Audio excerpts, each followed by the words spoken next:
اچھا، ابھی میں بات کرنا چاہوں گا جو ہماری اس وقت ہماری پریس کانفرنس ہو رہی ہے.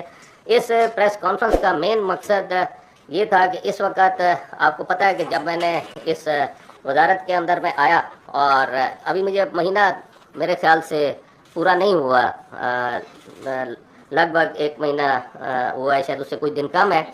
لیکن میں نے محسوس کیا کہ بہت سارے انتظامات اور سہولیات کی جو فراہمی سعودی عرب میں ہونی تھی اور بہت ساری چیزیں تھیں جو تاخیر کا شکار تھیں.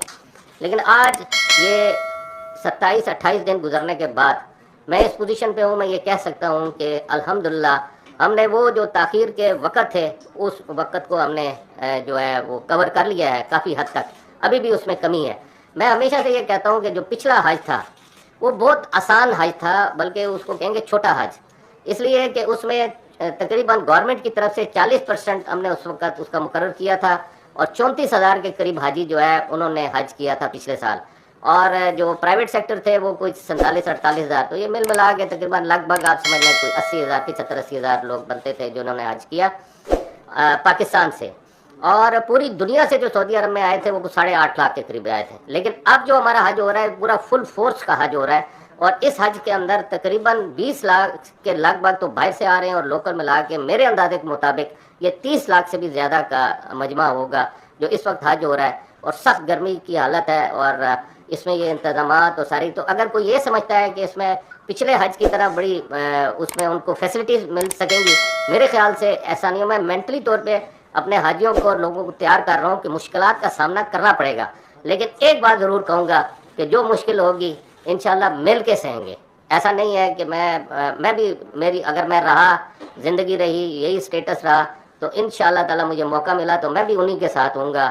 صرف میں یہ کہتا ہوں کہ برداشت ضرور کریں، کیونکہ اتنے لوگ اس وقت جو ہمارے حاجی جا رہے ہیں یہ تقریباً 1,79,000 کے قریب کا کوٹا میں ملا تھا، اور اس میں مل ملا کے ہمارے تقریباً کوئی 85,000 گورنمنٹ کے کھاتے میں اس کے اکاؤنٹ سے جا رہے ہیں، اور پرائیویٹ سیکٹر کو ہم نے جو 89,000 کے قریب ہم نے ان کو بھی دیا ہے.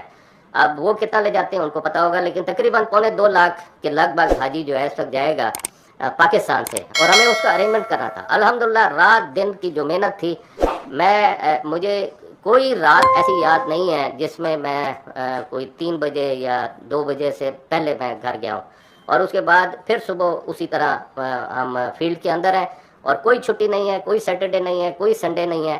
اور ہمارا جو سٹاف ہے وہ بھی بھرپور طریقے سے کام کر رہا ہے. میری ایک استدا ہے، دیکھیں جب کوئی آدمی اچھا کام کرتا ہے تو اس کی جو ہے اس کے دل بڑھانے کی بات ہونی چاہیے. یہ نہیں ہونا چاہیے کہ اس کو جو ہے ایسی اس کے بارے میں بات کی جائے جس سے مسائل کریٹ ہو اور دل شکنی ہو. تو دل شکنی والی بات نہ ہو. کوشش کر لیں، انسان سے کوئی غلطی ہو سکتی ہے، اور اگر کوئی مسٹیک آتی ہے اس مسٹیک کے اندر پھر آپ میرے نالج میں لائیں. جیسے میں نے شروع میں کہا کہ میڈیا کو پوری دعوت ہے کہ وزارت کو پوری طریقے سے کھنگالے، اور جہاں پہ کوئی چیز ملے میں ان کے ساتھ کھڑا ہوں، میں اگر میرٹ کے اوپر ہوگا.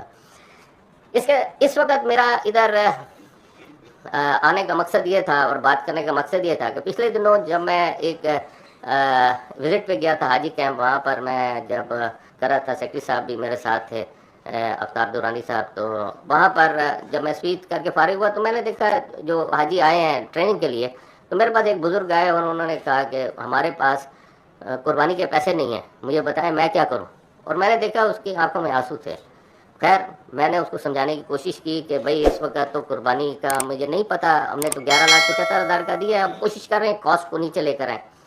پھر زور کی نماز شروع ہو گئی، نماز پڑھ رہا تھا تو میرے ساتھ ایک بیٹھا تھا، اس نے میرے کان میں کہا میرے پاس پیسے نہیں ہیں قربانی کے حوالے سے، تو میں کیا کروں گا. تو میں نے اس کو کہا کہ اللہ سے دعا کریں. ساتھ میں نے پوچھا کیا کرتے ہو، اس نے کہا میں سوسے بیچتا ہوں. خیر اینی ان دونوں کی باتیں سن کے مجھے بہت دلی دکھ ہوا، افسوس ہوا. میں بڑا سوچتا بھی رہا کہ اس مسئلے کو کیسے حل کریں.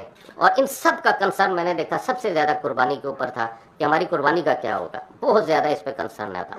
آج میں ان سب کو جو لوگ جہاں مجھے سن رہے ہیں آپ لوگوں کے توسط سے، میں الحمدللہ کاسٹ کو تھوڑا نیچے لے آیا ہوں. میں یہ تو نہیں کہتا ڈراسٹکلی لے آیا، لیکن تھوڑا نیچے لے آیا.